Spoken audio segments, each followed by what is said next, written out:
ကောင်းကင်ခရီးနဲ့ဇန်ရင်စီးပြီးတော့သူနေထိုင်ရာမန္တာကိနီကိုပြန်သွားပါတယ်အခုတစ်ကြိမ်တပည့်တော်ဖူးမြင်ရခြင်းကတော့ရှင်ဘုရားကိုနောက်ဆုံးဖူးမြင်ရခြင်းဖြစ်ပါတယ်ဗျာဟာဒီစကားရှောက်လိုက်တော့ပုထုဇဉ်ယဟန်တွေပုထုဇဉ်လူသားတွေငိုလိုက်ကြတာဝမ်းနဲ့ပူဆွေးပြီးတော့ငိုကြွေးကြ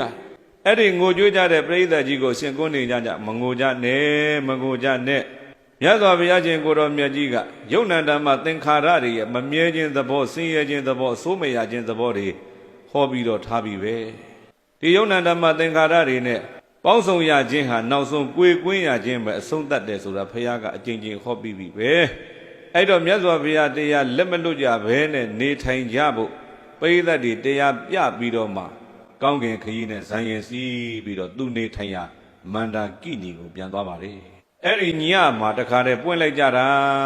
တဲ့သူနေတဲ့တောတဲ့ကအပင်ကြီးပင်ငယ်တွဲတွဲတွေကလည်းပဲအခါမဟုတ်ရာသီမဟုတ်ပဲနဲ့အကုန်လုံးအောက်ခြေကနေအထက်ဖျားဒီအပွင့်တွေပွင့်ကြီးတွေတီးပြီးတော့အရှင်ကွန်းနေညကြီးကိုပူဇော်ကြတယ်အဲ့ဒီညတညာလုံးဘာလို့တလဲမေးတော့နိရောဓသမပတ်နဲ့အရှင်ကွန်းနေညနေထိုင်ပါတယ်မနဲ့အာယုံချင်းလင်းတဲ့ခါအဲ့ဒီညမှာသမပတ်နဲ့နေထိုင်ရင်းနဲ့နောက်ဆုံးပြိဋိဘံစံဝင်ချုပ်ငိမ့်ပြီးတော့ရွှေဇတ်တော်သိမ့်သွားအဲ့ဒါကိုအလှဲ့ကြတဲ့ဆင်ကမသိဘူးမနဲ့မိုးလင်းတော့မထေသူမြတ်ကြီးမျက်နှာသစ်ဖို့အတွက်ရေတွေပြင်းတယ်တောက်ရေတွေပြင်းတယ်သုံးရေတွေပြင်းတယ်မထေသူမြတ်ကအသုံးပြုနေကြမျက်နှာသစ်နေကြအချိန်မှာဖြတ်ပြီးတော့မျက်နှာမသစ်အဲ့ဒါစောင့်နေတယ်နေထွက်တော်လည်းပဲအရှင်မြတ်မထဘယ်လိုကြောင့်မထသလဲ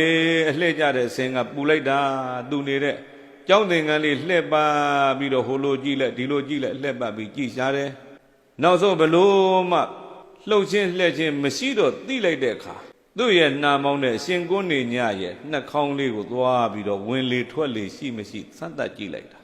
ဟာဝင်လေထွက်လေမရှိတော့ဘူးဆိုတာသိလဲသိလိုက်ရောသူ့ရဲ့နှာမောင်းကိုလိပ်ပြီးတော့သူ့ရဲ့ပါးစပ်ထဲထည့်ပြီးတော့မှပေါ်ထားလိုက်တော်လုံးကိုအဲ့ဒါအမှန်လေးကုန်ကြပြီးတော့သင်မောင်း8000ကအကုန်ပြေးလာကြအရှင်မြတ်ပြိဋိဘံဆန်သွားပြီဆိုတာသိကြတော့အဲ့ဒီမှာဝမ်းနေကြတယ်ပူဆွေးကြတယ်သစ်ကိုင်းတွေချိုးပြီးတော့မှအရှင်ကွန်းနေညရဲ့အလောင်းတော်ကိုတခါတည်းရက်ခတ်ပြီးတော့ပူဇော်ကြတယ်တရားမင်းကြီးကဝိသကြုံနတ်သားကိုဖန်ဆင်းခိုင်းပြီးတော့မှအခေါင်တလားကြီးဖန်ဆင်း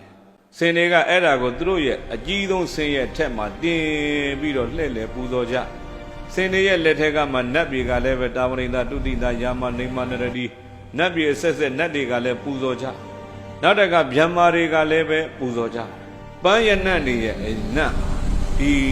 သူ့ရဲ့ပတ်ဝန်းကျင်လောက်ပဲမွေးသူတော်ကောင်းတွေရဲ့သီလရနတ်ကတော့နတ်ပြည်ထီအောင်မွေးတယ်